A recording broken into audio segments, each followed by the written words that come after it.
Well, howdy there, Internet people. It's Bo again. So, today we are going to talk about some news that came out of Ukraine and whether or not it's true and whether or not it even matters if it's true. And we'll go over some possible future developments coming from this information because it is wild.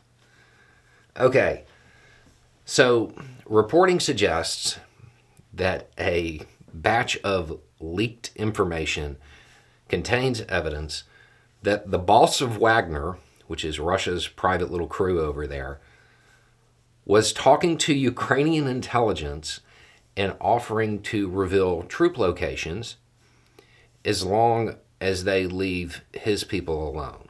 Reveal troop locations of the regular Russian military. If they haven't call signed this guy Zartan yet, they are, I don't know what to tell you, they're dropping the ball. But the question is this believable? Yeah, as long as you put it into context. In fact, it's a really smart move on his part. Okay, so to put this into context, understand Ukrainian intelligence knows where the Russian troop formations are. What do they not know? Where the leadership is.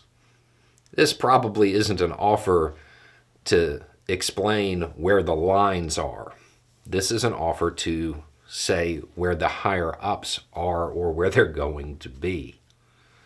And that's a brilliant move on his part, because if it's successful and Ukraine is capable of taking them out, well, that's his opposition. Within the Russian structure, within the Russian power structure, that's his opposition. Those are the people he's been feuding with. It makes sense. They are removed, and he doesn't suffer anything for it. So, yeah, I mean, it tracks. And the idea of a contractor that was basically given real military command kind of going off the rails and becoming a liability. I mean, that's only something that's happened pretty much every time it's ever been done, going all the way back to ancient Rome. So there's definitely a historical precedent for this. Yeah, everything tracks. It could totally be real. Now, the way you would know that is whether or not there were any, Russian leadership that are no longer with us during this period. Now, Ukraine, of course, is saying they didn't take him up on this offer. But, I mean, that would be the real sign whether or not some Russian leadership, got hit.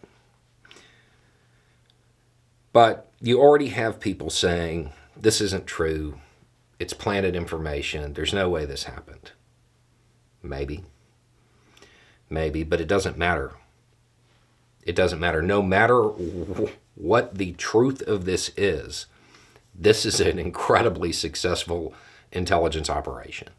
Because either Ukraine successfully cultivated somebody in the top tier of Russian leadership to get them to flip, or they ran an information operation that is 100% believable and feeds into the paranoia that already exists within the Russian command structure and the splits that already exist within the Russian command structure. So, realistically, is it true? It doesn't matter. It really doesn't. Whether or not this actually occurred, this is a Ukrainian win.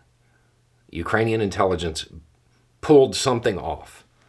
Either they got an asset really high up in the Russian command structure, or they're running an information operation that will be believed. It absolutely will be believed. It's too realistic to overlook. They're already fighting.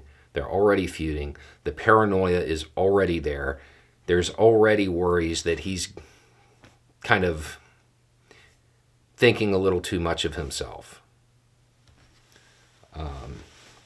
So this is probably going to exacerbate existing issues within the Russian command structure. Again, whether or not this really happened, we won't know until long after the war's over, is my guess.